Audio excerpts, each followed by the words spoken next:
వినాయక చవితి అంటే అందరికి ఒక ఎమోషన్ గదా! సో, ఎవ్రీ ఇయర్ నిమజ్జనంకి చాలా ఎంజాయ్ చేసేదాన్ని. ఈ ఇయర్ మేము ఇల్లు షిఫ్ట్ అయ్యాం. ఇక్కడ అంత లేదు. అంటే రోడ్ పైన ఉంటుంది ఇల్లు. అదే మనది లేకపోయినా సరే నిమజ్జనానికైనా వెళ్దాము అని అనుకున్నాము. ఖైరతాబాద్ ఎళ్తే అక్కడనే ట్రాఫిక్‌లో ఇరుక్కుపోతామని చెప్పేసి మల్కం చెరువు దగ్గరికొచ్చాము.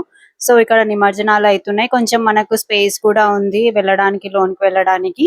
సో, మేమెళ్ళేటప్పుడే ఒక నిమజ్జనం అనేది జరుగుతుంది. కొంచెం ఎమోషనల్‌గా గూడా అనిపిస్తది కదా! ఇన్ని డేస్ మనం ఒక వినాయకునికి పూజ చేశాము. ఎంత అటాచ్ ఉంటుంది.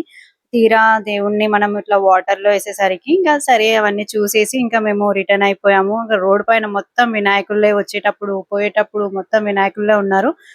ఇంకా శివనేమో 12 అయిపోయింది. ఆకలేస్తుంది అంటే సరే అని ఇంక పిస్తా హౌస్‌కెళ్ళాము. అక్కడ కునాఫా చాక్లేట్ అండ్ షవర్మా తీసుకున్నాము. ఇంకా షవర్మా తినేసిండు శివ. నేనేమో కునాఫా చాక్లేట్ ట్రై చేశాను. బట్ టేస్ట్ అంత నచ్చలేదు. So, thanks for watching. Please subscribe and follow Usha 9 vlogs. By by.